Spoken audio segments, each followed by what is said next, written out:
I'm adding that to my. I'm adding the design to my story right now. With just a cryptic details coming soon. It's like vague booking, but with like an actual thing behind it. Mm-hmm. Hell yeah. Cover this up real quick. Drink this off camera.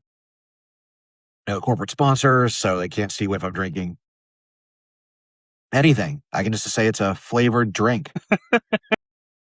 but I will put my Nalgene It is bottle. A flavored drink. It is, but I will put my Nalgene bottle up with all the stickers of all the shit that I like in case maybe someone goes, let's give these guys some stuff. Fuck it, let's give them some money. They're going to promote it. They like it anyways. Grandiose plans and shit. They'll promote it to their 10 followers. Hey, listen, we're clearly above 40 at this point. We've hit numbers and countries. So we're doing something right. Most weaselly thing I've said today is numbers and countries. Teams are still technically double digits. Anyhow. Pop the shoulders into place. There you go. How are you, Adam? How are things? I'm good. Still on the job hunt, but overall pretty good.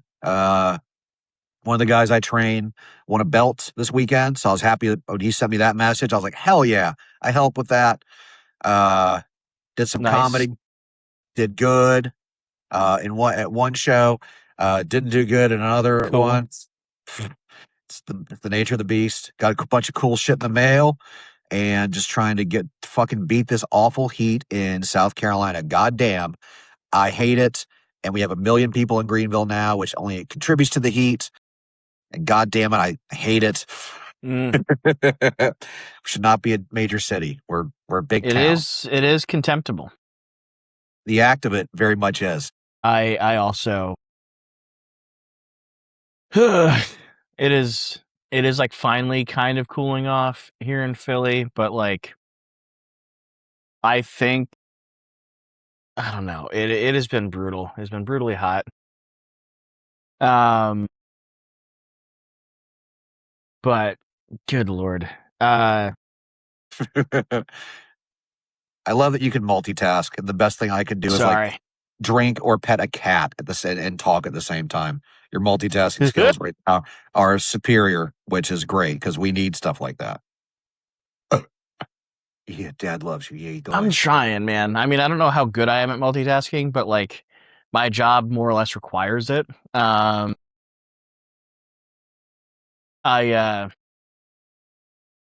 was embarrassingly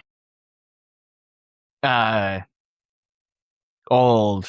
Like I was at an age higher than I wanted to be when I found out that multitasking was not literally doing several things simultaneously, but like just the ability to like put one thing down and pick up another thing and go back to what you were doing originally, like able to switch between a couple different things with relative ease.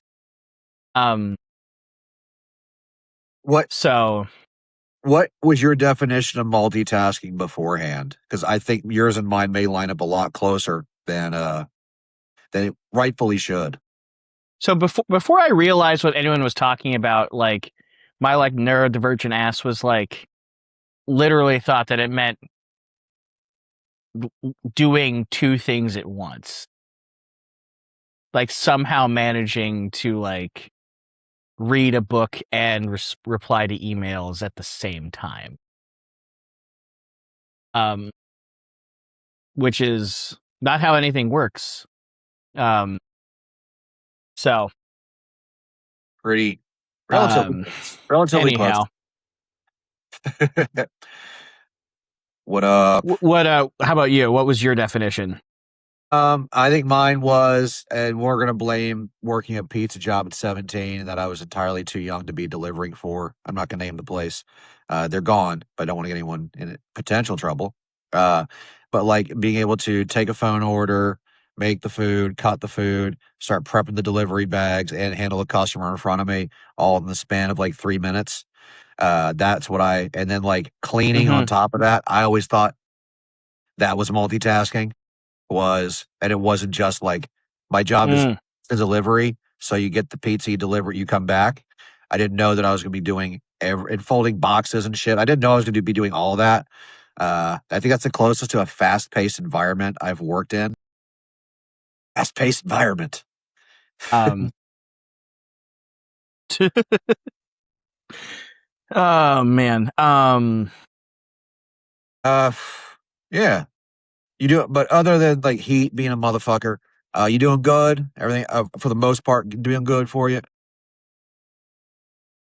Yeah. I had I had a fun week at work. One of the toilets in the men's room had been like slow draining. Like water was moving through it, but like way slower than it had any right to be.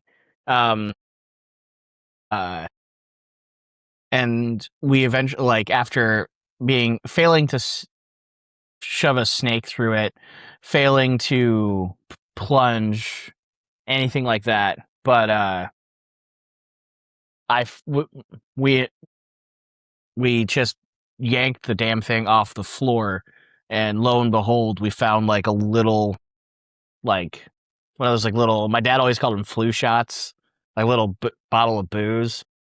It was like a Flu, glass Tito's bottle flu shots. That's fantastic.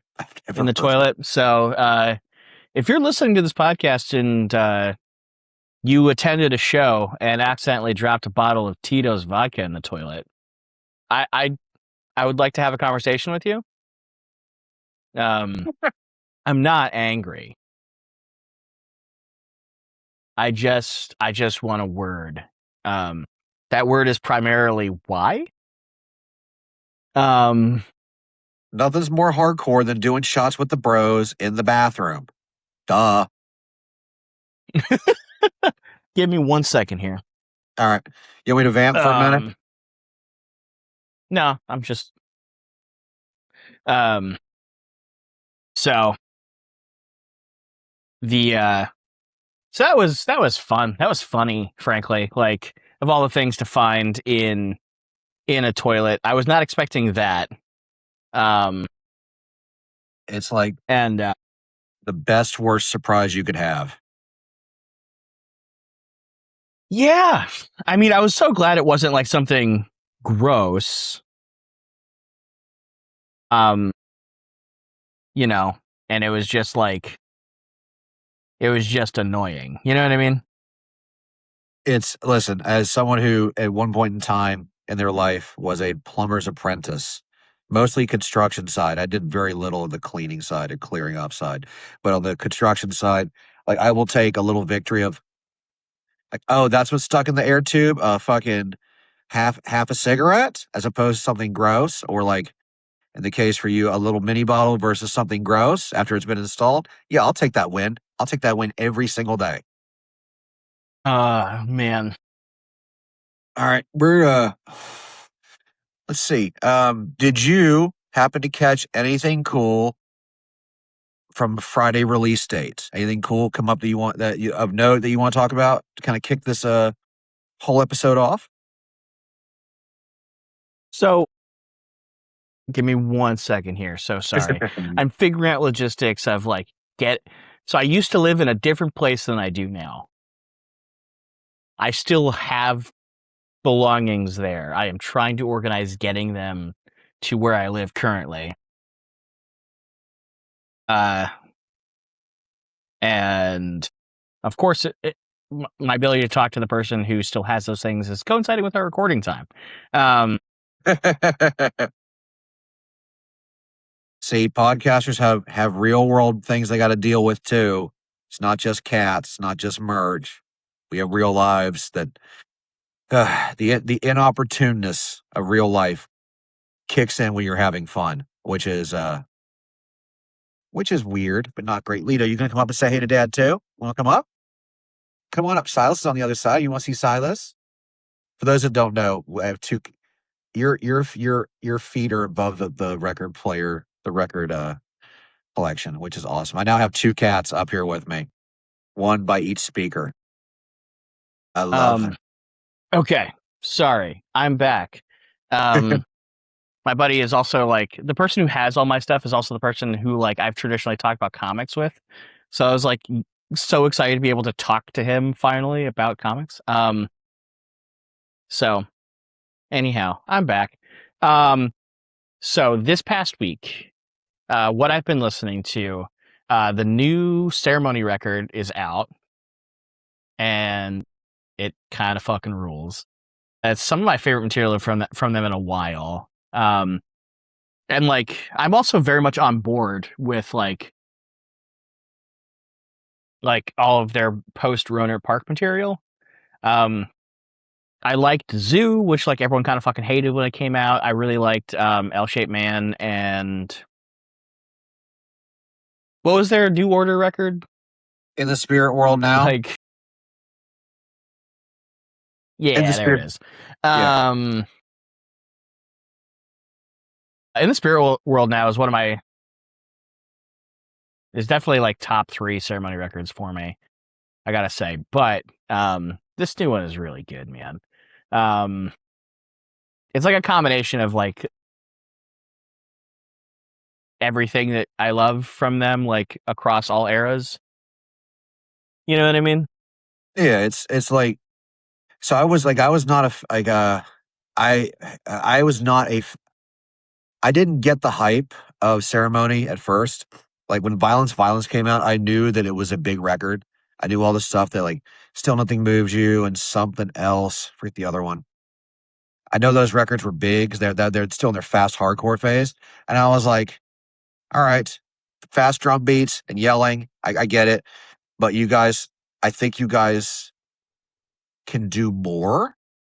And then they put out Road Park, which just like eh, I've noticed about myself. There are bands that get to a certain point, and then they'll put out that record that changes stuff, even for like old curmudgeons like myself that like only know the band by this era or this set of records. Then they'll put out something amazing, and all of a sudden, like, okay, now I'm really in for the ride. Cool, they have a new record. The previous now it's like, oh shit, I can't wait to hear what they're gonna do next. And pretty much since Robert Park, that's been it. This new one, what's it called? I actually have it right here. Tell Me Your Dream.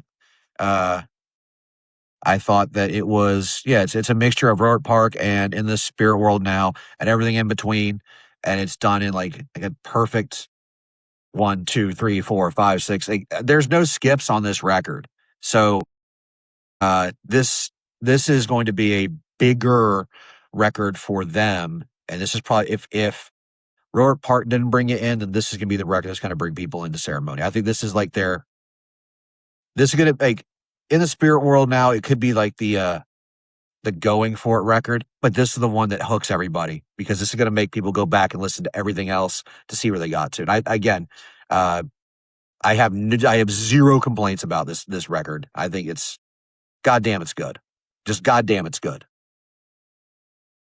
Yeah. Um, I'm excited. Ceremony's coming through this fall. Playing Union Transfer, so that'll be blast. Uh, there's some good shows coming. But so I've been enjoying that. I've also been really enjoying the new Citizen record. Um, I I've always really enjoyed that band. Like, it's definitely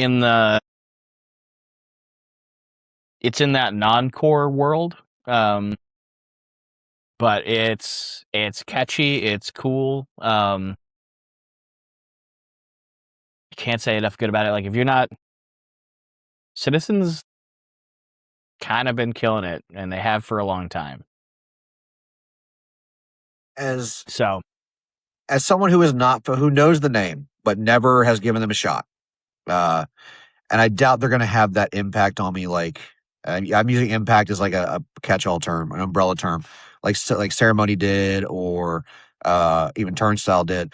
Sell me on Citizen. Like if you had to tell someone like check out this band called Citizen, what's your RIYL recommended if you like? I did that right. Yeah, I did it right. And like who you think their contemporaries are? Like what is it about? 'Cause again, I don't know shit about them except I know that a lot of people like them. That's about as far as I go. Um,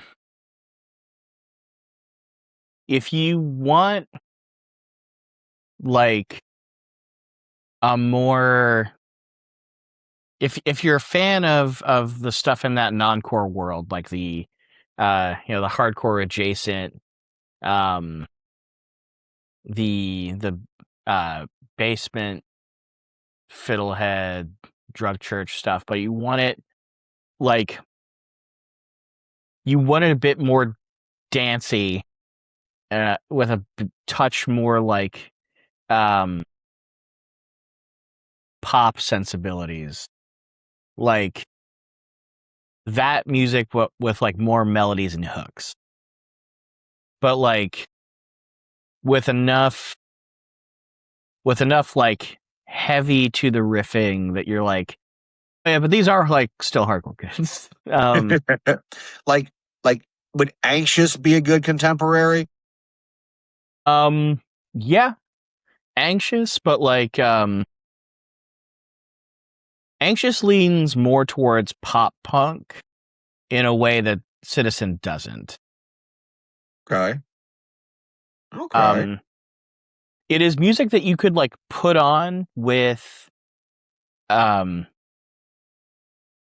at like an event with like normies, um and um and no one would complain. um but like but someone would definitely be like, "Oh, this is cool, what is this?"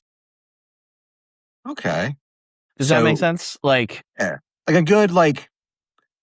good intro band, a good like I don't want to say actually, they could be a good gateway band for people that are not looking to like throw spin kicks. All right, I'll ride for that.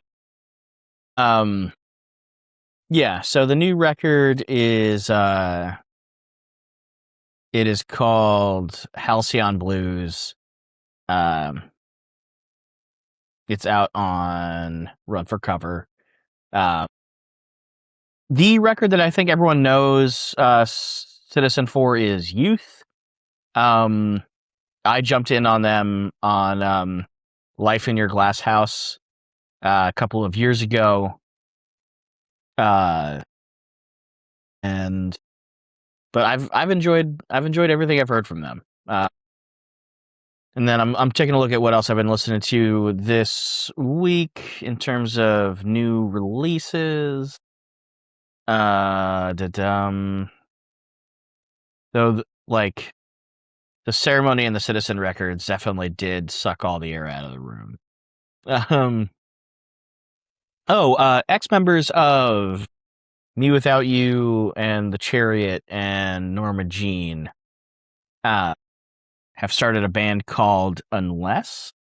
They put out their first single, Sun Gone Low, this past Friday. Oh shit! What's Um, that? Self-released and or is it's like or really good. self-released or is a label behind it already? Self-released. That's awesome. It's like the one. It's a cool mixture of people for a super group, but even like was it a Atomic Rule and Andy Williams do his project 100% self-released and everything done by themselves, which is like they're now.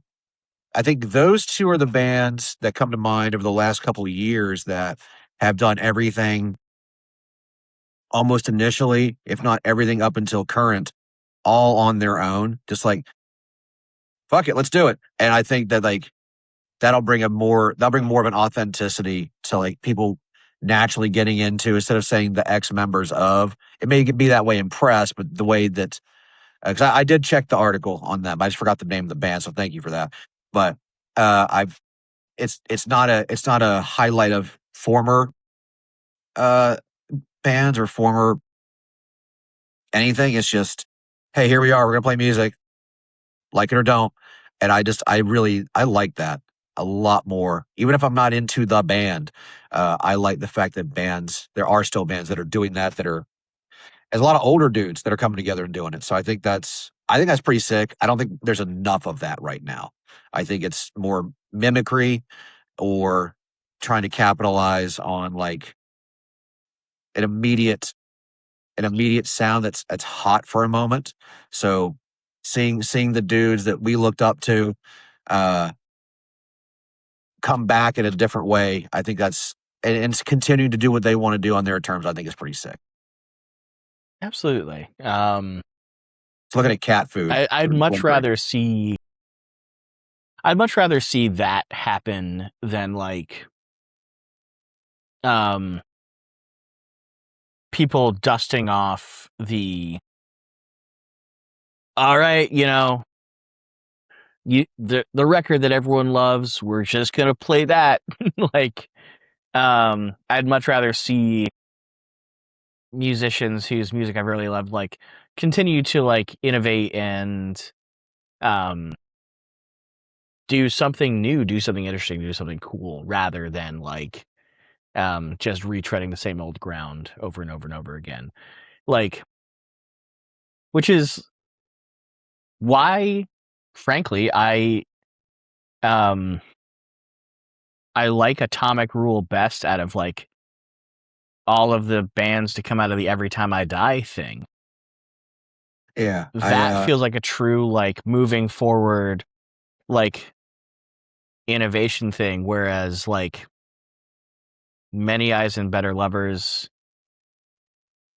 certainly had tracks, like certainly had songs that I enjoyed, but it did feel like a response to the members' like respective former projects more than anything else. Um, which I understand, like I get it, but like um that it ended up feeling much more photocopy of a photocopy rather than like something new, fresh and interesting. Um it and I think and to kind of to jockey off part of one of your points earlier. um Look, I'm all serious sounding right now, which is wild. But it's a different thing. Like you mentioned, they're just going to play the one record. It's different when it's like, hey, it's the 30th anniversary of blah or the 10th anniversary of blah. We're going to play it, but we're playing other songs too. And like, I don't think like that is in part a bad thing. But if you're only playing the one thing over and over and over and not even trying any. It's different if the band only has like a record, like a full length and an EP. A lot harder to mhm do good stuff if you haven't. But if you have like a plethora, like a long catalog, but you just play the one record, uh, mhm you I have really other liked options. the is it the Acacia Strain recently had a tour where it's like it was like 25 years of the Dead Walk or whatever, but they're like, look, we just put out a record that we're really proud of. We're gonna play some songs off the Dead Walk, but like we're also gonna play a lot of new stuff too, because like we're really proud of this. Like we'll play some of the hits from the record from way back then, but like we're way better songwriters now. Like we want to play this new thing. Yeah. Like 100% fan service is it for younger people, it may not be as exciting. For older people, it's like, okay, we know you've done more than this. Please do more. I think when it comes to hardcore specifically, like if you only rely on the like if Inside Out got back together tomorrow and we're like, hey, we wrote a new record. Uh, okay. Could be good, could be bad, could be in between. I don't know. But let's say they got back together, they were doing like 5 shows. They only have 8 songs. So they're kind of exempt. Like big records that like define genres, they're kind of exempt because those bands are still going to play uh the hits plus new songs plus like maybe a cover or two. But I think overall, like if you're just gonna play the one thing or hire 18-year-olds because everyone else is mad at you, maybe give it up. Maybe it's time to stop. Maybe it's time to stop. Yeah, maybe. Sure, God. I've never found my Um, my comedy friends off an OnlyFans page. So there we go. Don't know if that's true or I not, but just, I just like saying it.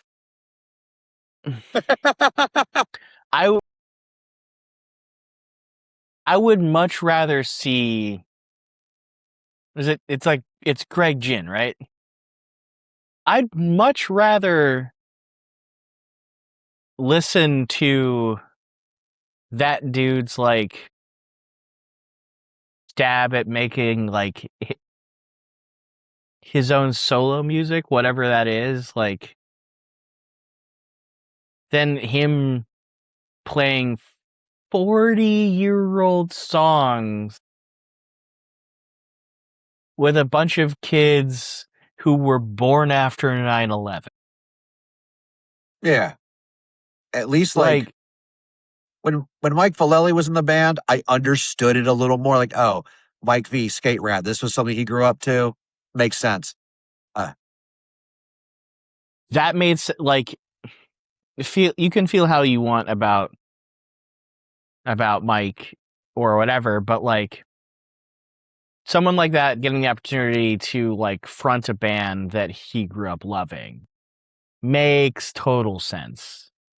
And maybe those kids in that band like touring as Black Flag right now are like dyed in the wool like hardcore punk kids that you know grew up listening to that stuff. Who's to say? Like those kids certainly do exist. Yeah. Um, but either way, man, like I don't need to hear an it's always 18-year-old play Slip It In. I Sorry. don't. It's weird. It's weird. It's weird. Like that music is extremely important. It like it mattered to a lot of people, right? Like you can take a look at like the map of United States of like every place that Black Flag played and toured, and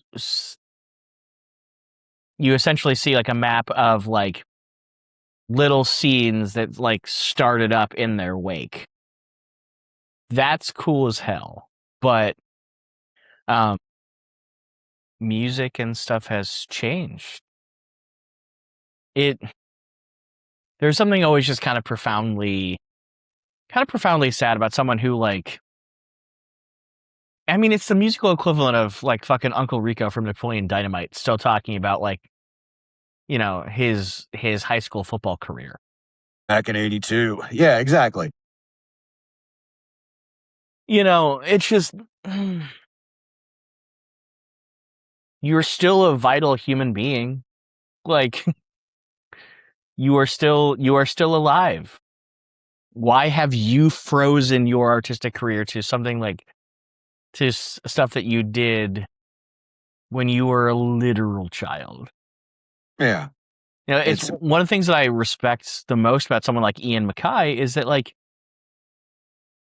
I'm sure that there have been phone calls and obscene offers made.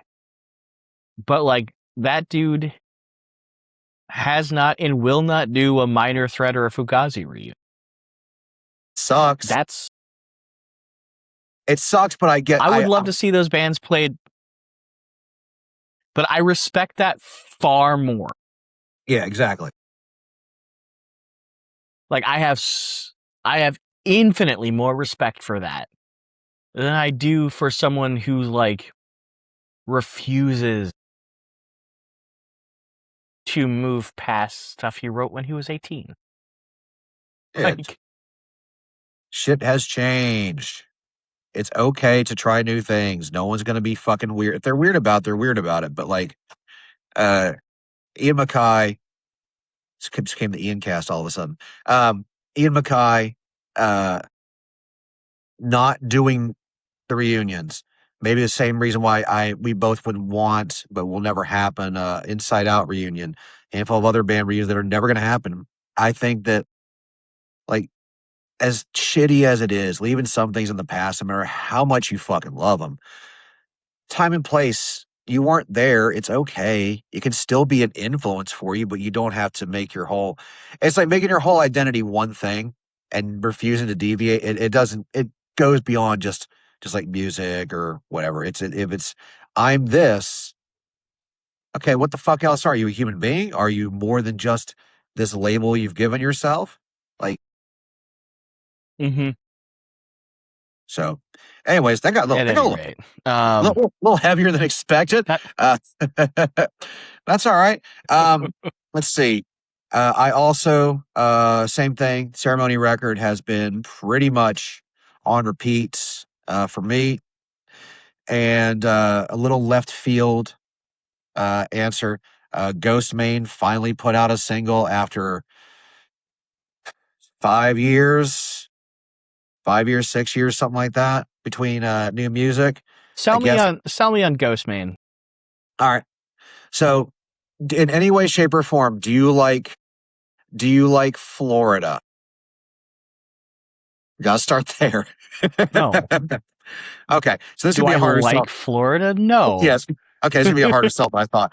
So Eric, that's his first name. He came up through playing in metal and metalcore bands. So he already had like that appreciation and love. He has cred, as the kids say. He has gotten his sweat equity. And I guess one day he decided to do like to rap. A weird voice, it just vocals, weirder sounding vocals, unique sounding vocals. And then over like I don't want to say horror beats, but existential dread beats with darker subject matter. And like him and only a handful of others took off, like Suicide Boys, and there's someone else, Lil Peep, a handful of others. Ghostman, the reason why I got into him, I knew the name. I heard two tracks, Venom and something else from his Black Mage LP. I think that was it, or Hexada, one of the two. And then he signed to Triple B Records, which is really what made me go, all right, listen to this guy. If the most prolific and hottest hardcore label that is putting out banger after banger, and this is like when first Candy record came out, first Magnitude record came out, first Mind Force LP came out. So everything that was coming out was just hit after hit after hit after hit after hit. Criminal Instinct, Abuse of Power. And you're like, Ghostman, all right, I'll give it a shot. Saw one of the music videos for Nile. It takes old like Steamboat Willie era cartoons and does an entire music video of it, and they did a bunch more for a bunch of other singles. Like, all right, I'll ride for it. It's dirtier. It's not uplifting music. It has that tone of frustration and angst that you hear in hardcore, and it doesn't seem performative. And then he started doing more stuff with like a live band, and Okay. he put out AI, Anti-Icon, which like it's more akin to Antichrist Superstar in the presentation than it is anything else. But uh, there's that shock value with it as well. But again, darker, like way darker, hits harder. The musicianship is there.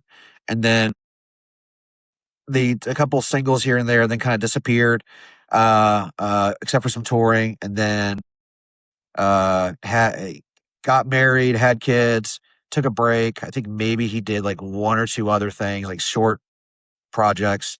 Terminus was like a little movie thing he did, and I did the soundtrack for that. But then it was just one of those dudes that like because of hardcore, I paid attention to him, and now the new song is like two-ish minutes. Same kind of sentiment you would hear from like a more straightforward hardcore band, but it sounds kind of new metal. But that sound is in right now, and again, Florida. That's Florida roots right there forever. Um, it's one of those artists that like you either love or you hate. But I think because of the uniqueness, it sounds more like like 3 6 Mafia than it does. Uh, I would say from Florida, South Florida, anything from South Florida. It sounds more akin to something from more close to my area on the more the angrier end than Hmm. it's not party music. It's not fun music. It's not for fun people. Uh, so it gives a lot of stuff that we like in hardcore in a different package, and people either ride for it or they don't. I just happen to ride for it. I enjoy Ghost Main at 46.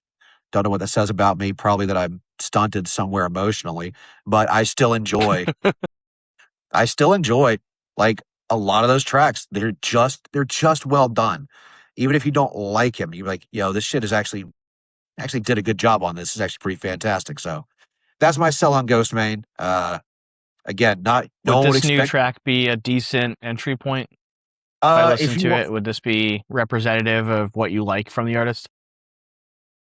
uh, if you like more guitar music, then yes. If you want more of the hip hop, the rap, the beats only side, no. But if you want the guitar side of things, then yes. But if you want like the more, like I said, the more rap oriented, like straightforward, no, it would not be. But you never know. That could be the stuff that you like. Right on. So there's other than Ceremony and Frontierer, Ghost Main have been like my big things that I've been playing in the van when I'm driving around working. So it's been cool. Right on. Um, good lord. Apologies. Um, have you gotten any mail this week? Anything cool worth showing off? Oh, have I? Oh, have I? We're gonna go through a couple of things Boy, together. Everyone, I hope you enjoy this. So I don't buy a ton of movies anymore. Actually don't go out to movies much anymore. Part of it is time, cost. The other part of it is like I don't enjoy a lot of the movies coming out. But the first thing I want to talk about is the last movie my wife and I went to go see. And so the turnaround was fast from theater to in my hand. But we went and saw The Furious, and I got the Blu-ray of The Furious. Uh, dope. it is, I got the 4K Ultra. I haven't even put it in my PlayStation yet to fire it up. But it is a martial arts movie, action movie, thin plot. It's just go. If you like The Raid Redemption, On Buck 1 and 2, The Night Comes for Us, Headshots, The Apostle. If you like anything in those lines, like this is a movie. It's not as realistic as some of those others, but goddamn, it's fun. Goddamn, it's fun. Uh, if you need a good action flick, this is the one to watch. Let's see. Up next, I got for my PlayStation, I got Scott Pilgrim X. Um, Okay. my wife and I both play video games because having a conversation is just not in the cards because we've been conditioned to stare at our phones and not look people in the eye. But we can yell at each other while playing a co-op beat 'em up. So that's the actual regular cover. Um, I was a big fan of River City Ransom when it came out on Nintendo, just to kind of again age myself a little bit. I loved the shit out of that, and I beat it in one day with my friend down the street. Shout out Brian. I got there at 8 o'clock in the morning, and I went home at 9 o'clock at night, and we finished the whole fucking game, start to finish. Very proud of that. Whoa. And my wife has been looking for new games to play, and she's always get a co-op game. Let's get a co-op game. And I was like, all right, let me find a cool co-op game because I played Diablo with her. She loves Diablo. And I was like, all right, I can only play Diablo for so long before I get frustrated because I'm not leveling up fast enough and she's blowing past me and like I'm dying every 10 seconds. Uh, Mhm. and in Halo, it's the other way around. I'm just aggressive in my shooters. And it's like, can I kill something? Just give me cover fire. So this is something we can both equally play together. I'm excited to fire that up in the future.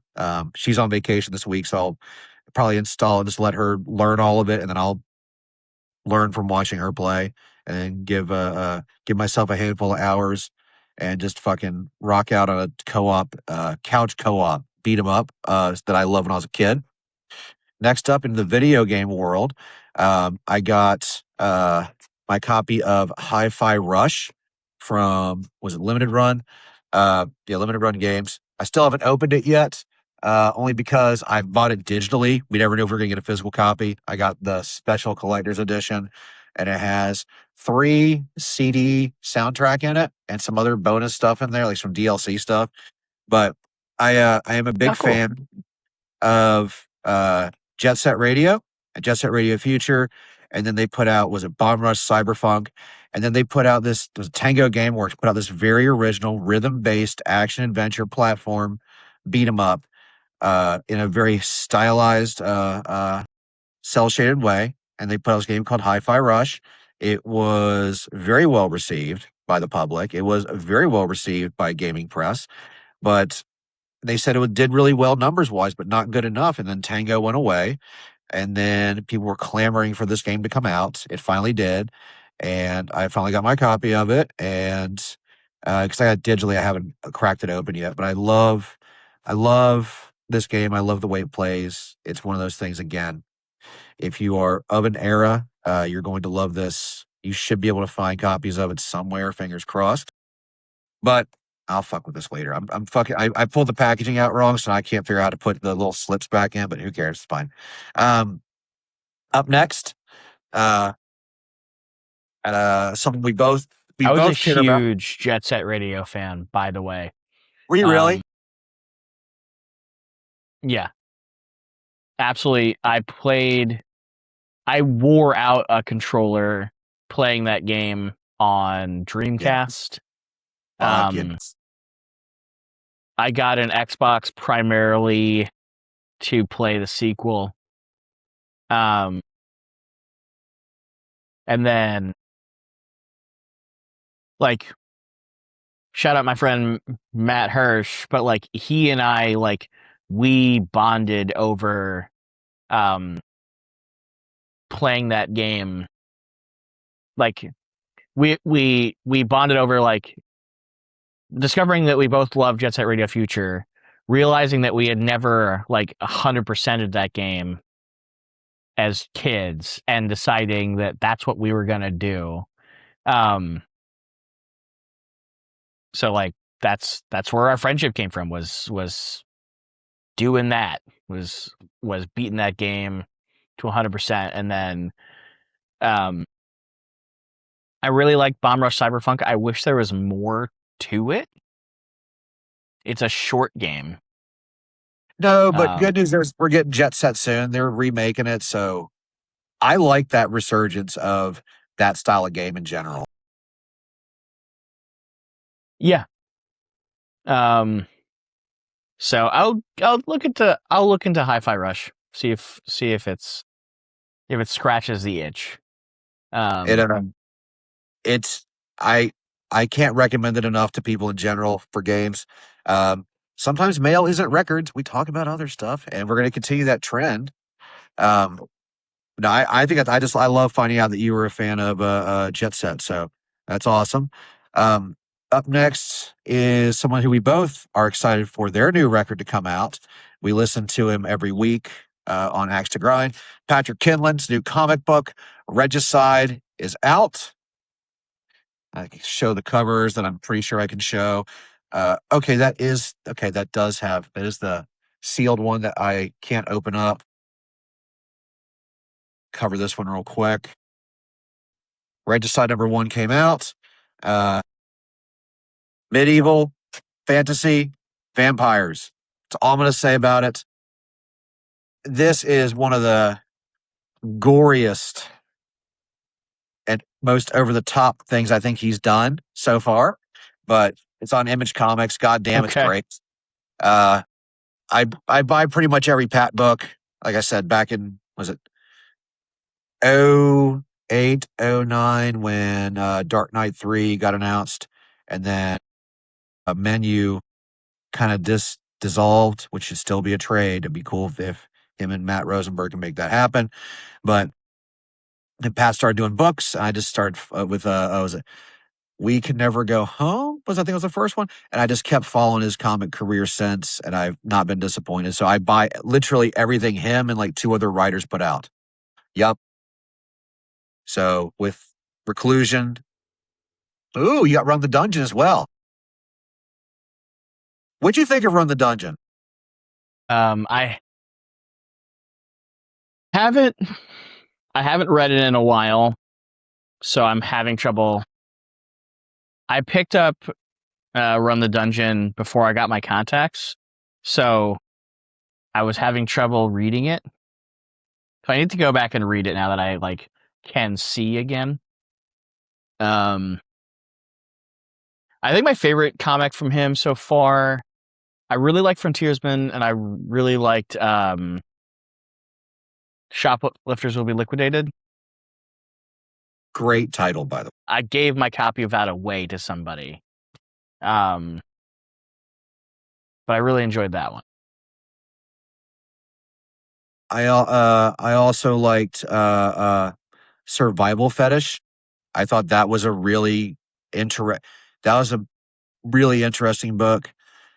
And then Nobody's in Control, and it came out at the right time because the Department of Truth was big, and those kind of comics really, I think they help sell each other. But I enjoyed both, but it was just cool hearing another voice talk about conspiracies and everything else in that book, which is again buy Pat Kimlin's books. He has a family. He has a family. Let's see, what else have I got? This was a quest and a half to get to the house, but I acquired uh, AFI Tour Edition for Black Bleeds the Silver Bleeds the Black Sun, not Black Bleeds Silver Sun. I'm stupid. This was the tour only version. I did not pay anything other than retail for it. So it wasn't a flip book or a flip record, but it's got glitter and it's got ghosts. Very reflective Nice. of the spoopiness of AFI. And again, this is the second time this year I've had three of the same AFI record. So one copy of each is going to be leaving the house through its own weird means. Just wait. And then I got my eBay. I got my Hub of Hurt in, which I'm pretty Nice. happy. I listened to oh yeah, the other day, last Sunday, last Saturday, Sunday, I listened to both Love Is Not Enough and Hum of Hurt back to back. I still kind of feel that they're companions, but when I track them out, jumping between them, I was like, okay, these do actually flow really good. And this was I think the Bannon exclusive out of 300. The artwork is amazing. On the inside, it's got this cool foil uh, done throughout the whole thing. And it's just like that print that we saw when that announcement came Yeah. up, that sheen, that gloss. Like, I don't buy Bannon prints anymore, but if I stumbled upon this one, like on the inside, and I had the money, I'm like, you know what? I'd buy that. I like that. Uh, I still don't I'm know. planning on grabbing that or asking for it for Christmas or something. The print of that art, I absolutely love it. It again, I love Bannon's work. Probably one of like the five people in hardcore whose art has been something I've stuck around with for a long time. And it's nice. It's nice seeing him still doing like art pieces, even if they don't go with what he's doing musically. But I think that one of the few people that has been able to put out what they want musically and then have the art immediately reflect it and vice versa. And the tones are there, it stays together. Um, that's Some people may like the other Love Is Not Enough. Some people like How Much Hurt more. Some people may combine them into one piece. But I think that that's one of the records that's going to be going for top of the year for a lot of people. I expect that to be on a lot of lists. Um, let's see. My last record that I'm going to show. We talked about it earlier. I got my copy of Ceremony, Nice. and this is the Fuzz Coffee version. They did 100 of them. I got the coffee. The wife has ground up the coffee. We had French press with our pancake dinner last night. It was very cool. And I did not know that Fuzz Roasters did anything with music till I saw that pre-order go up. But this is their version. It's got a cool little Obi strip with the story on it on the back. Uh, and let's see, they got the crazy Joker pink or whatever. That's what the record itself looks like. Nice contrast compared to the cover of to the actual artwork with that pink that goes with it with the little Obi strip. It's just a nice little overall package. And again, this ceremony record, I think that we talked about earlier. I think this is going to be the one that like is the one that grabs everybody. Especially that first half of this record, man. Like the songs in that first half like could be in a lot of TV movies or regular movies. I see them being a band that could be with this record being moved into the realm of, hey, we're going to be on soundtracks now. So top of the year, and then my last cool thing that I got in the mail that I wanted to show, and again, heart as part of the heart of this whole show is I got the Ink and Dagger book. So Hell yes. uh the Philadelphia Society of Future Vampires Ink and Dagger official. This is a heavy book. This is a thick book. A lot of very cool pictures, a lot of stories in it, a lot of flyers. I was looking for the flyer for a local band here called Marion that played with them. I've only gone through the book once, but this was the big reason I wanted to get the box set. But I missed out on it, and they relaunched the book. It is, you can't tell, but there's embossing in the leather all throughout. Uh, it's just like a cool ass piece from a legendary band that I think this book is going to be the thing that if the documentary coming out doesn't show their importance, how great they were, and the uniqueness and everything they did. If you're not a documentary person, maybe you're a book person. I think Trust Records may have a couple left. I haven't checked the site. I bought it. Just one click buy. It was a must buy. I had to buy it. And I can read. So I like to, remind myself I'll buy a book.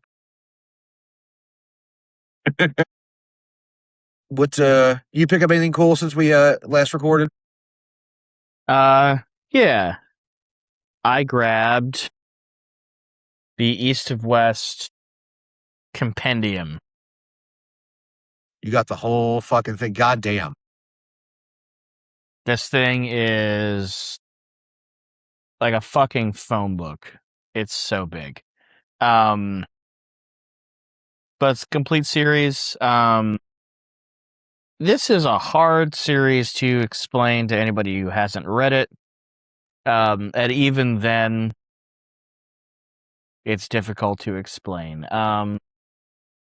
Alternate history of the United States mixed with like sort of like a Game of Thrones-y struggle for power mixed with like sci-fi and the Book of Revelation kinda. Well, It's cool as hell. you sold me on part of it already. So, how many is that all in black and white or is it in color? Oh, thank God. All right. Who wrote that? Because I'm a big authors dude. Jonathan Hickman. He's done a bunch of shit. He's probably best known currently for his run on X-Men, House of X. He's known for kind of like some like really dense, damn near obtuse like world building. Uh, he did a short run comic called Decorum, which is like kind of like a small story about assassins, but like is set in this weird sprawling like Dune style universe. Um and it's absolutely wild. But he's done a ton of stuff. He also did something called the Manhattan Project, um, which I read until it kind of lost me. But can't recommend it enough. I would say pick up like the first trade. and you'll know if you're in or not. Um, but it's really good. It's one of my favorite comic series, and it wraps up in a really satisfying way. Like, it's worth reading all the way through. Trying to pull up a list of stuff that he's done here. Avengers Secret War. He's done a run on Fantastic Four. So a bunch of cool stuff for Marvel, and then a bunch of his own, like, his own original stuff. So, yeah, definitely one of my favorite comic authors right up there with, like, James Tynion and what's the dude behind Saga? I almost said Brubaker, but I know that's not it. I know it's not Jeff Lemire. No, it's not. Damn it. I should I'm know this. staring at it. I just don't want to get up and go get it. uh, Trying to get that perfect middle 90s But, part. All right. Brian K. Vaughan. I would not have guessed that. I'm just gonna be straight up. No, one thing that's cool, like, and I like that we've done. I think one thing cool about mail date and like recent pickups is cool, is that we've had more comic book talk than I expected, which has been pretty great. Yeah. I also don't have it in front of me. I grabbed the Supergirl trade that the movie was largely based off of. So I haven't given that I haven't read that yet, but it came highly recommended. Blanking on the name of it, but It's okay. yeah, That happens. yeah, Yeah. Let's get to homework. sure. Now, forgive me. What with one thing and another,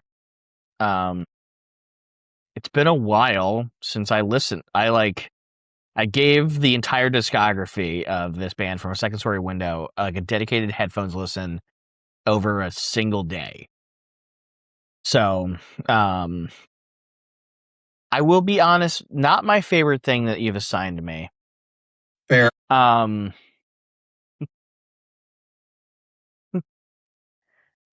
think if it had hit me when I was like 18 and it was still current, I would have absolutely loved it. It's like, it's very techy and cool and interesting stuff. Not what I think of when I think of the term deathcore either. But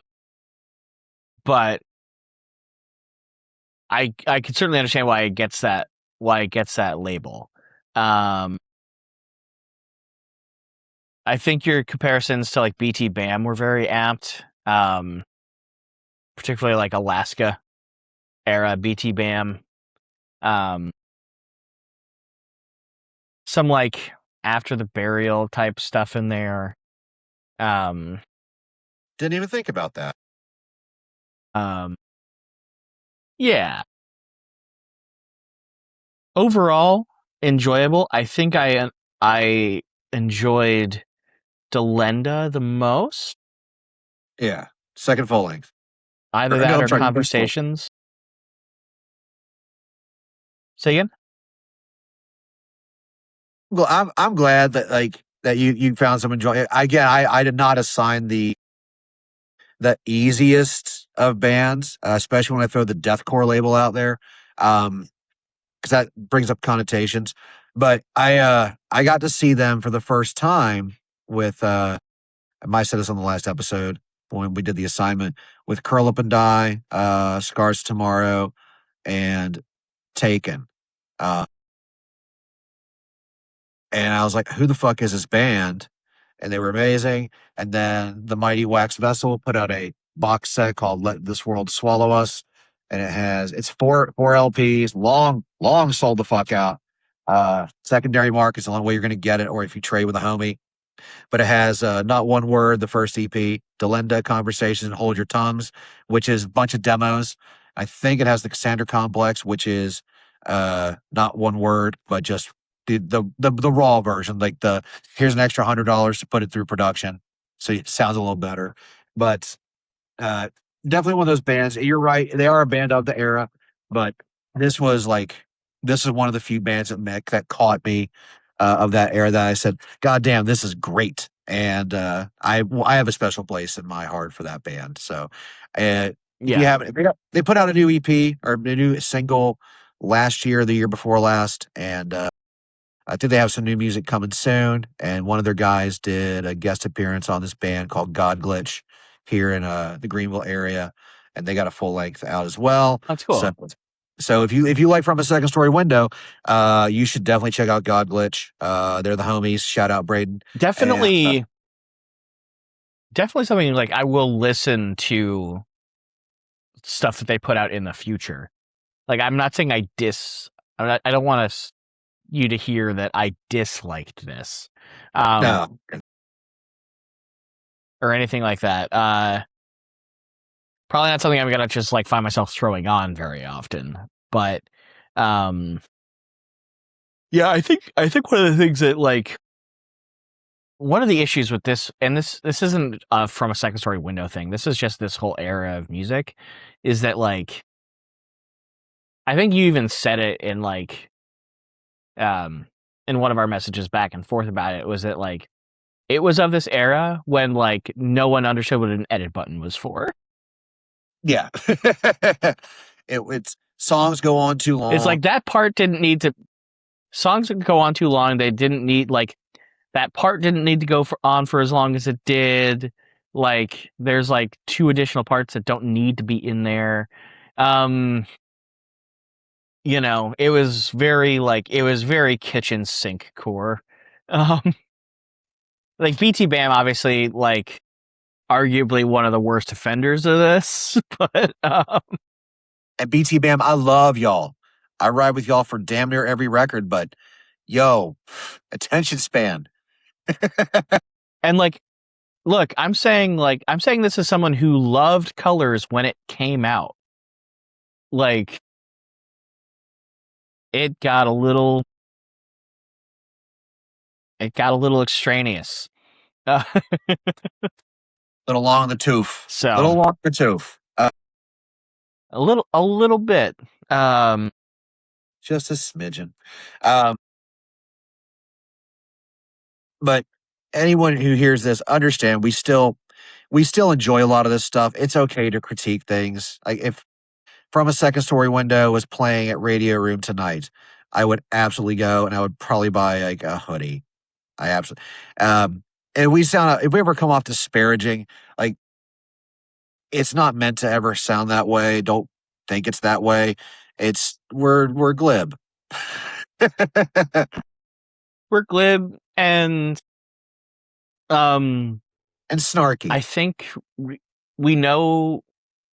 Yeah, and we also know that we would be doing both the show and each other a disservice if we just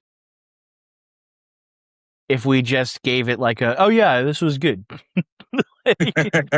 And just sort of like, didn't give it an honest like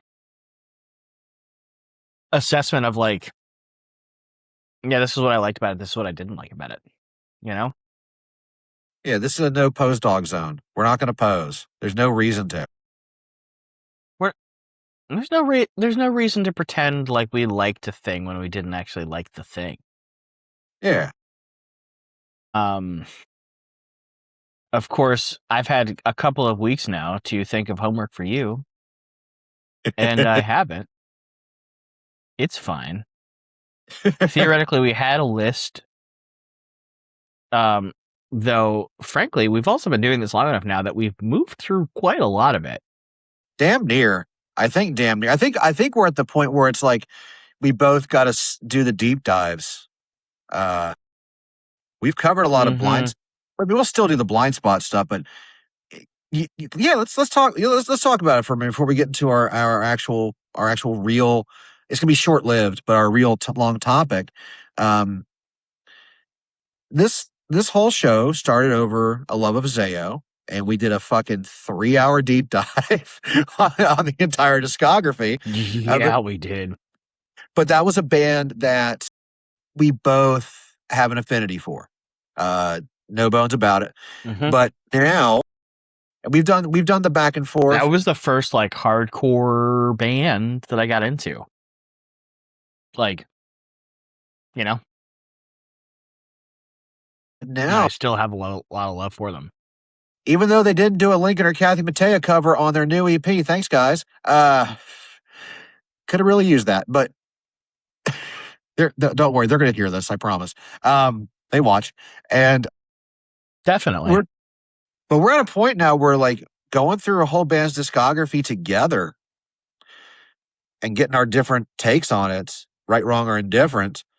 I think we're kind of like we've hit that point because we've already passed the point of a podcast lasting more than like it's like 20, 21 episodes before they're done. We've done, if you include everything, the Instagram stuff, we've hit like 35 episodes in one capacity or another. So I think, you know, in the very near future, we'll have to start figuring out bands to like do a full fucking discography deep dive on, even if it's just like once a month. I think that would be a good thing to like to kind of do because we got It might even be spoopy good to season. start like, yeah. I think it might also be fun to start going in on like talking about stuff that is blind spots for both of us. And being like, all right, this week we're both going to listen to X. Because we just haven't before. Yo, that's actually You know what I mean? a really good idea. Cause like we have some self-admitted blind spots that we both actually share. And while there's not in reality, there's not a ton of them, there's at least enough of shit that like is big or had a moment or like was an inspiration that both of us are like, oh, I know the name, but I don't know shit about them. Yeah. Yeah. So we'll figure that out. Man. Man, we'll figure that out soon. I think no, I think that's a good thing because like other than like I have 3 bands for full discography breakdowns. Uh the first one being because it's spoopy season soon is AFI, which is a blind spot for you, but I don't mind doing stuff we both know of in one capacity, but stuff we don't know is I think it's gonna be interesting when we find out that we both don't know. I think that journey in and of itself is gonna be pretty cool. Yeah.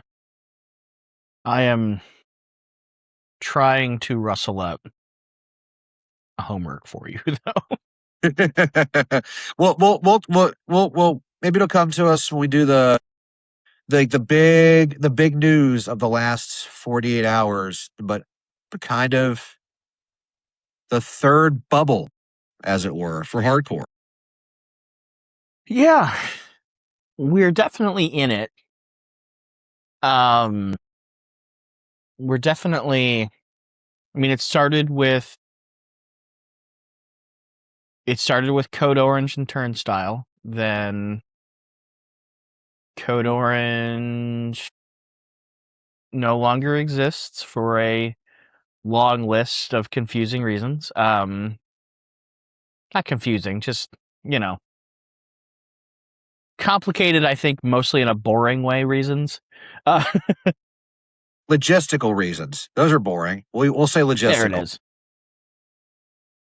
Yeah. And probably a lot of stuff that's just neither, like, that isn't any of our business. Exactly. Yep. Hey, while I have the thought here in my head, not everything's your business. You don't need to know things. The younger generation's idea that they are entitled to know stuff is fucking weird. I It's saw someone post excessive. on Hardcore Reddit the other day, wanting to know if an official cause of death for Riley of Power Trip was ever announced. That's fucking weird. You don't need to know that. I saw someone else asking if we ever found out exactly how Bo from Harm's Way took his own life. You don't need to know that. That's none of your goddamn business. That's weird that you want to know. Not weird that you're curious about it or that you've wondered about it, but to post online being like, does anyone know actually what happened? No, stop it. It's none of your fucking business. Like, that's an inside thought. That's a thought that you have in your own head. It's not a. It's That's not a thought that is not for public consumption. That thought. No. Sorry. I just. No. That's no. I didn't even know that happened. Like that was not my. That was. I was the furthest thing that I'd seen on Reddit. I took a couple. I went some different subs. So I was not in the hardcore one. I was learning about Nike SBs again because I got weirdly intrigued. But you don't need to know everyone's fucking personal life, and you're the entitlement. I understand where that's coming from. Like I get that you want to know why certain things are the way they are, but there are, and I'm going to say this in a hopefully not totally cunty way, but there are bigger things at play than the things you have a parasocial relationship with.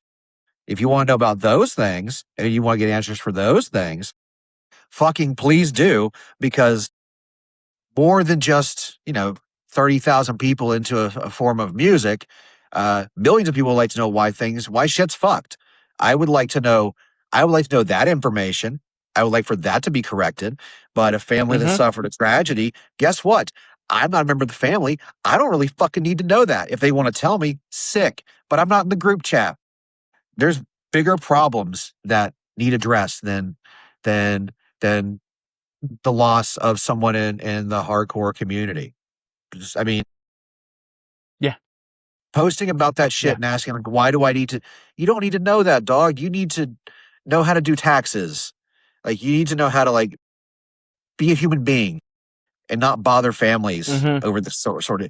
If you're bothering a family over this shit, straight get fucked in the mouth with a knife. Fuck you, fuck your mother. Like if you're bothering a band or band members or their family after something like a tragedy happens, fuck you. You're as bad as a fucking white supremacist and hardcore. I don't need your bullshit. Get the fuck out. We don't need you. At least we got the hate portion of the episode covered. Yeah. All you fucking little Perez Hiltons in the making. Fuck you. Fuck that dude forever. I don't. Nope. That's whack. You should know that's whack. That shit's none of your business. Anyhow, all of that to say, the bubble, the hardcore bubble. The third, maybe even the fourth. We might be on the fourth bubble at this point. If you really sit and go back into the '90s, we might be on the fourth. If you go to the '80s, might be on the fifth. I would bubble. argue so, because there was a bubble happening with in 2018 with the rise of Code Orange and Power Trip and Knocked Loose. But Power Trip and Code Orange, for their own respective reasons, that, and also 2020, COVID, all of that shit, took the window out of the sails. And then, so I might even say this is bubble 3.5, because there was a thing happening, but then we got COVID, and shit wasn't the same after that. So now we have big acts obviously the big kids on the block are Turnstile and Knocked Loose.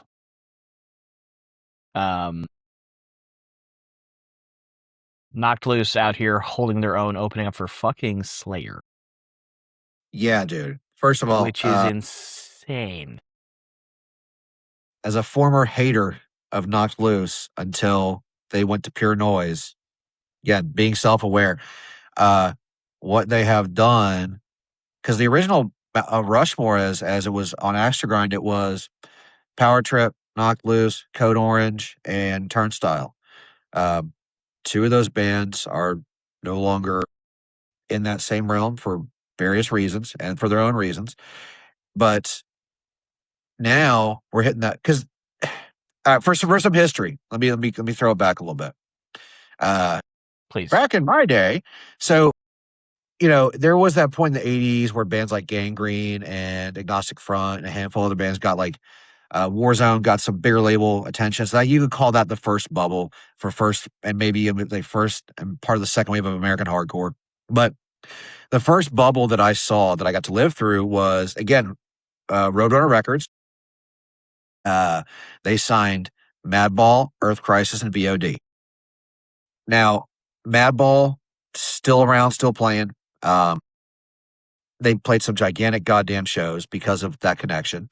Then you had Earth Crisis, who put out their hardest record, their meanest record, Breed the Killers, but it was not a commercial success in the regards of what Roadrunner wanted, but socially, that's the record that kind of helped push veganism into the mainstream. More people found out about it. And then you had VOD, one of the first bands to combine uh, harsh and clean vocals on a very big level. And they had a weird groove to it. So it wasn't as, uh, there was no like ultra militant vegan straight edge words behind it, but there also weren't guys with face tattoos behind it. So it was kind of like the most palatable of the three at that time. And then their careers went in different paths. Earth Crisis came back to victory, and then they went on to some other stuff. Madball's been on a ton of labels. They're still touring. VOD is playing here and there. They just had that reunion at Hellfest. And then Roadrunner kind of didn't know what to do with them. Then they signed Glassjaw when post-hardcore started getting big. Because if you look at the drive-in stuff and the Glassjaw stuff, that was kind of that you could call that a partial bubble or a 0.5. Glassjaw hated being on the label. And then a Roadrunner didn't come sniffing around hardcore for a long time. And then they signed Code, Turnstile, and Higher Power. And one of those bands, the biggest goddamn band in the world. And now they're back again. And again, I'm excited to see them in September, or I'm sorry, October. They signed Boston's brightest sons, Haywire. So now Haywire is part of Roadrunner, which, what are your Yep. thoughts on that?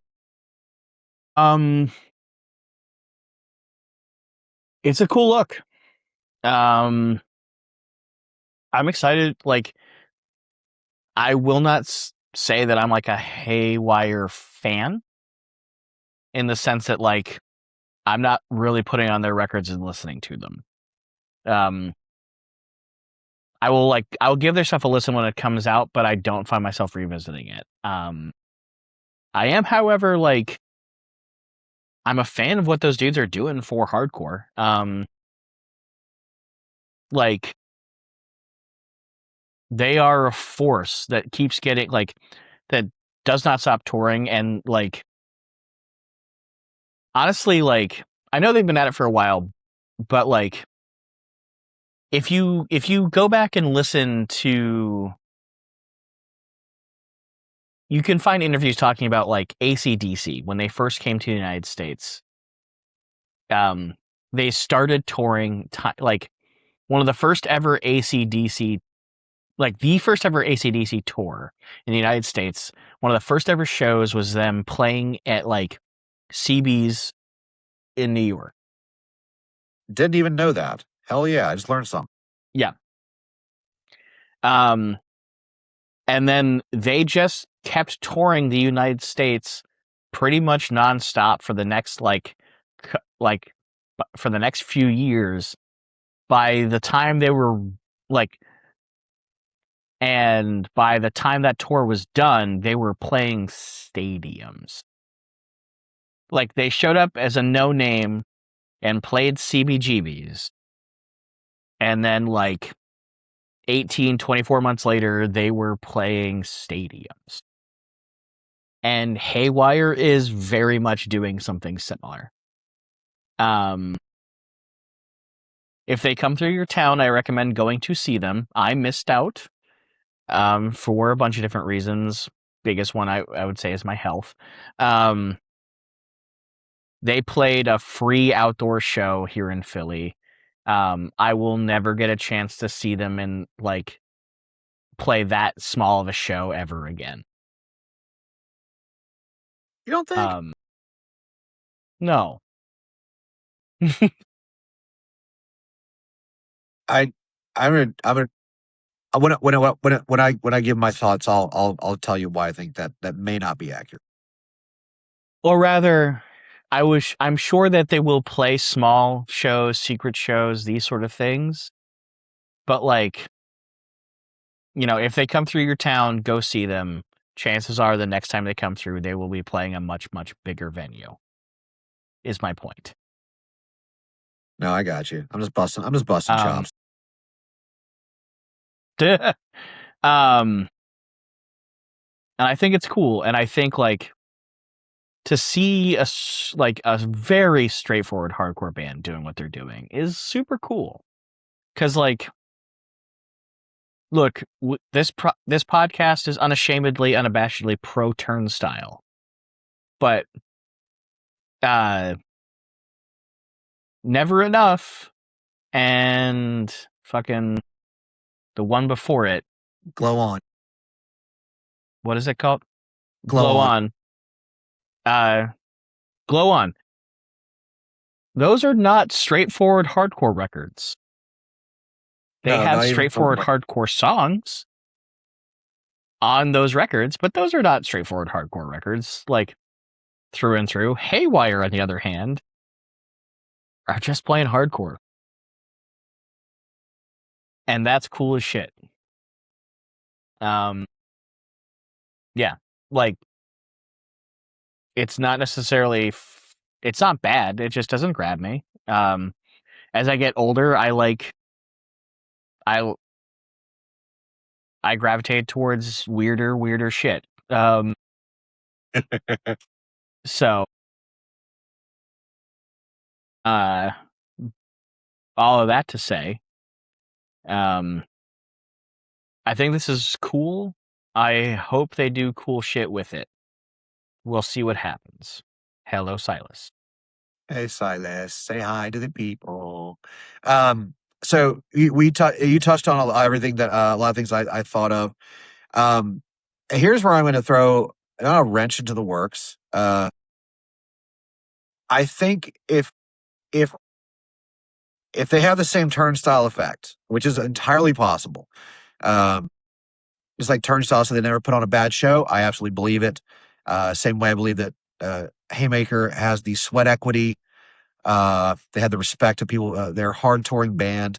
They don't fuck around. They're not assholes. They do unique merch for the area on their jerseys, which is, listen, that is not cheap. That is not easy to make happen. So I'm very stoked they give a shit about who they're going to see. Uh, they like to get as many local Very funny that bands. you called them Haymaker, by the way. I'm sorry, Haywire, Haymaker, whatever. Yes, Haymaker from Canada. Haymaker from Canada, constantly toured the United States. My bad. That's for the age, because Silas is keeping me calm and keeping me forgetful. 2003 Throwdown record, Haymaker. The Canadian band and the one record from Orange County band Throwdown, all of a sudden joined, putting the merch together. But no, I we'll keep that slipping. It's fine.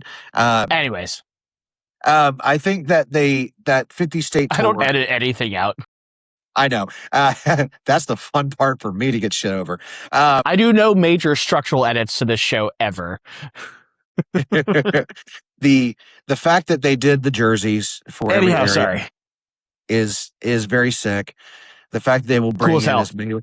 as many locals as possible, playing like a venue that's not stupid expensive and doesn't tax bands.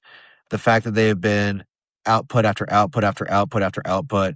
Every video of every single show seems ridiculously wild and fun. Uh, I have not heard a negative thing said about the band from anybody, which again is very rare.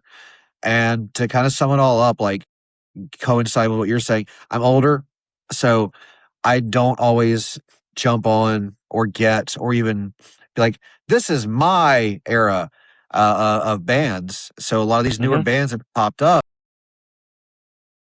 I don't get. And I'm going to say it again and again and again. I don't get Haymaker, but I'm excited to see them live because maybe then it'll click. And I did it again, didn't I? You did it again. I did it. Okay, I caught it that time. When I What's fucked up, I've seen Haymaker, the Canadian band, when they played A389 in Baltimore, the one US show I think they did. I was actually there. When Haywire, God damn it. Adam can't remember band names. When maybe this time when if the turnstile effect happens with Haywire and this new record by the band Haywire comes out on Roadrunner, maybe Haywire, that record will be the one that hooks me. Because the time and space would hook me for Turnstile, so maybe this time, Haywire will that'll be the record that hooks me. I see the energy; it looks like a blast. I have no complaints except musically, it does nothing for me. But I've not seen it live, so maybe that'll be the thing that makes you go, "Fucking stage dive, fucking HSA card, fuck your health insurance, have fun. Who cares if you hurt yourself? Go skateboarding afterwards." And like I'm hoping that the next record that comes out is a bunch of short hardcore songs, maybe a longer one, maybe a cover, an intro, and it's just the same thing they're doing. Maybe a few tweaks, a few little changes, few things added, few things put in.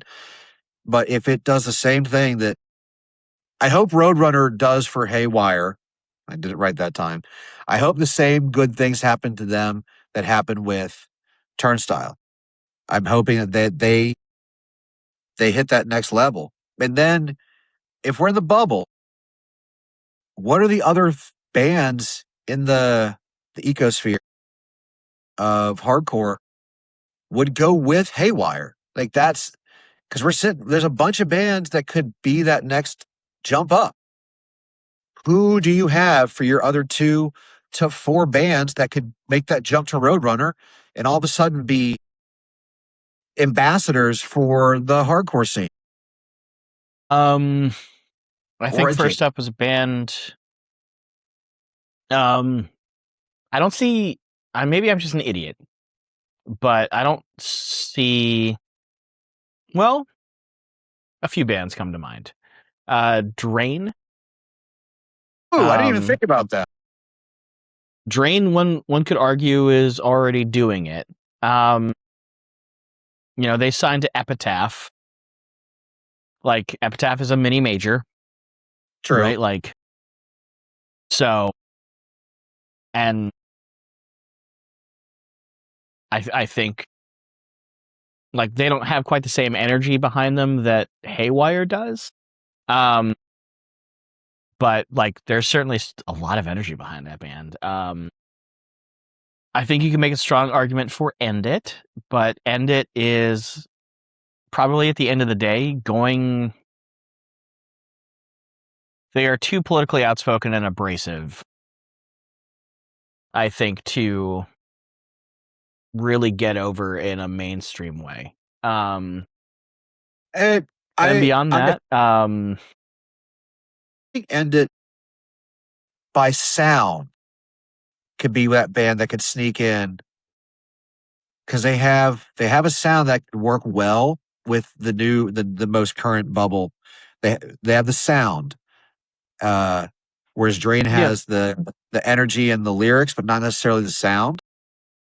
I think Ended has the sound to make that big crossover as I think more and more politically charged music. I think it's coming back because I think the kids and the olds are demanding like, hey, say some shit and we'll ride with it. I think that could be like yeah, more of a saving grace than we think, but I also understand your thought on. yeah. Like Um, and then beyond that, I think Military Gun, um, and Drug Church is probably where I put my money in terms of like, they're very much in that non-core space, but they're fun. They're not heavy to the point of like being alienating, right? Like, like a lot of the music that we like, that we really ride for, is like upsetting for normies to listen to, and like, they're going to ask you to turn it off. But like Military Gun and Drug Church, like, not really that. Like, they're still like, it's still aggressive music, but like it's not Converge. No,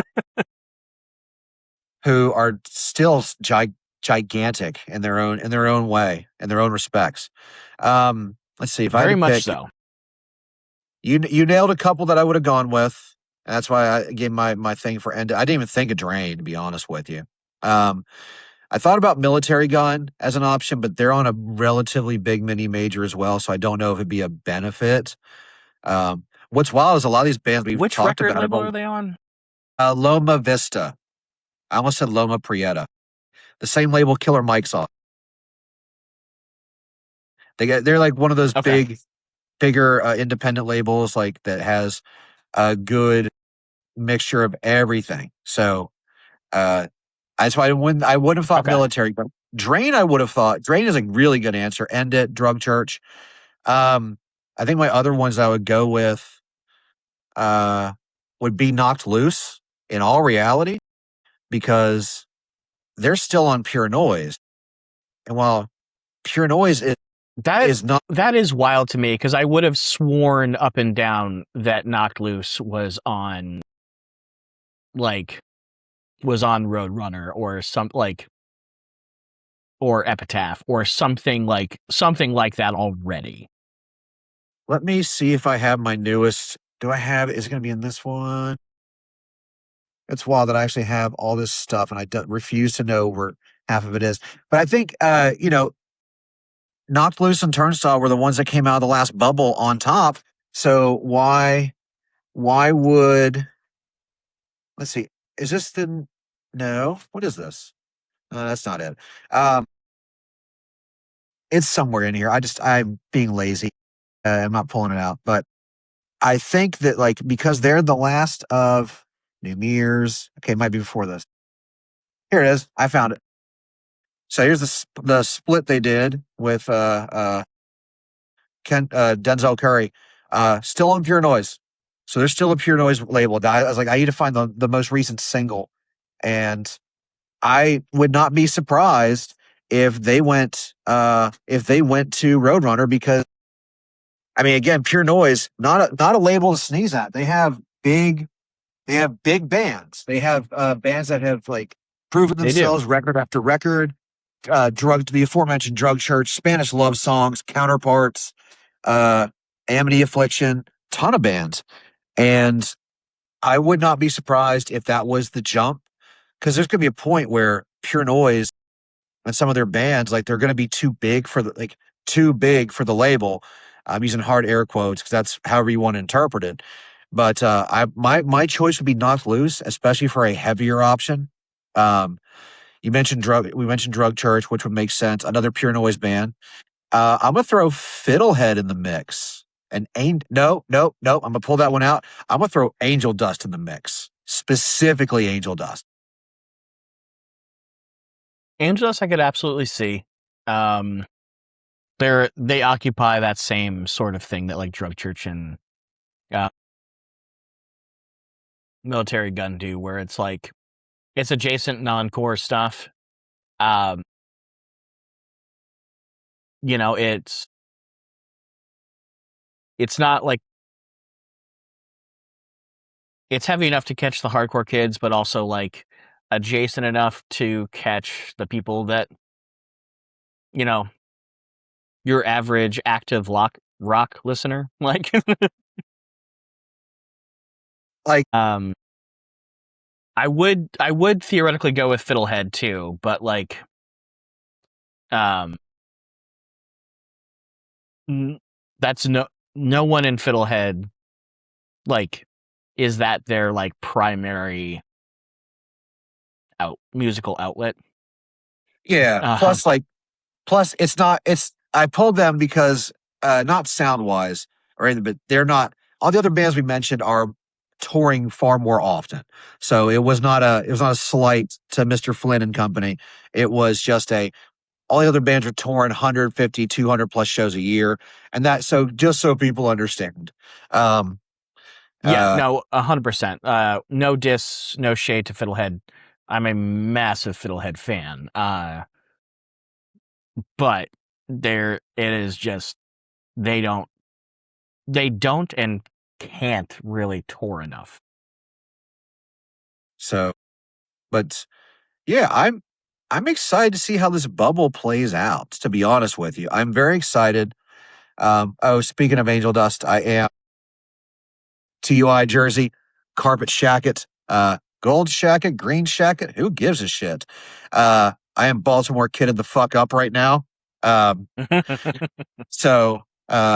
speaking of Baltimore and carpet, they have a new drop this season. Sponsor us. I genuinely enjoy carpet, and they've done some cool collabs with Nike and Turnstile. Maybe they'll do one with us next. Still waiting for that End It and that TUI and that Angel Dust collab to come out from Carpet. You did a body count one. Go back to the well, homies. You have some talent there. You don't want to see Justice's face on a hoodie with the word carpet above it and a cool little screen print with a gold tooth shining in the ink. I know I do. I'd wear that. I'd That'd wear be that to fun. family dinner.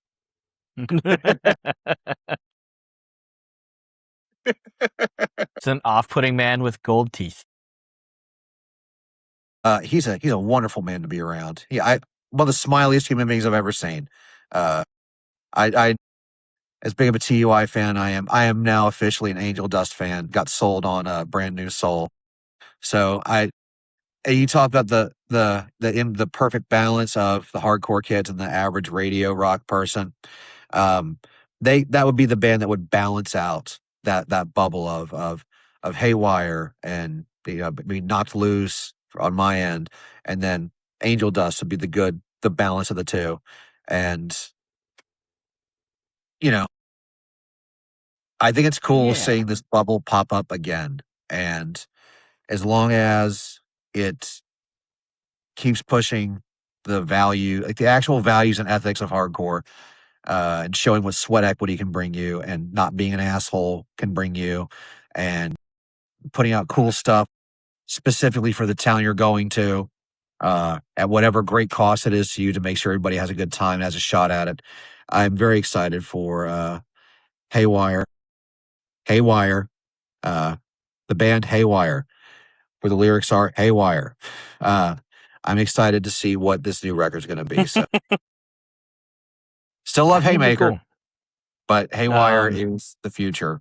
Haywire is on this trajectory that Turnstile was on, and I'm really curious to hear what that record's going to come out, what's going to sound like when it comes out. So I think it'll be cool. hell yeah. Hell yeah. You got anything else? I am tapped Fair. in terms of anything to say at the moment. Um, Adam's homework for next week um is going to be a surprise that I will text him about later because I still don't have anything. No, that's fair. Um, we will get our shit back together at some point. I promise. It's Actually, more you know together. what? No, No, we're not going to get our shit together. we were talking about him earlier. Say again? You say we're not going to get our shit together. We're maybe not. No. Um, let's do it. Let's do it like this. Let's go Citizen. Let's go Citizen. Okay. Where should I Start with the where latest should I record. start? Start with the latest record. Move your and go back. Never go backwards. Thank you, Principal Miller. Okay, I can do that. Citizen. Okay. All right, all right. Yeah, again, blind spot admitted on the show. So good pull. Good pull from conversation. What are you doing, Lito? All right. Citizen. Citizen it is. Citizen it is. Yeah. Start with that latest record. I think it's a good entry point for them.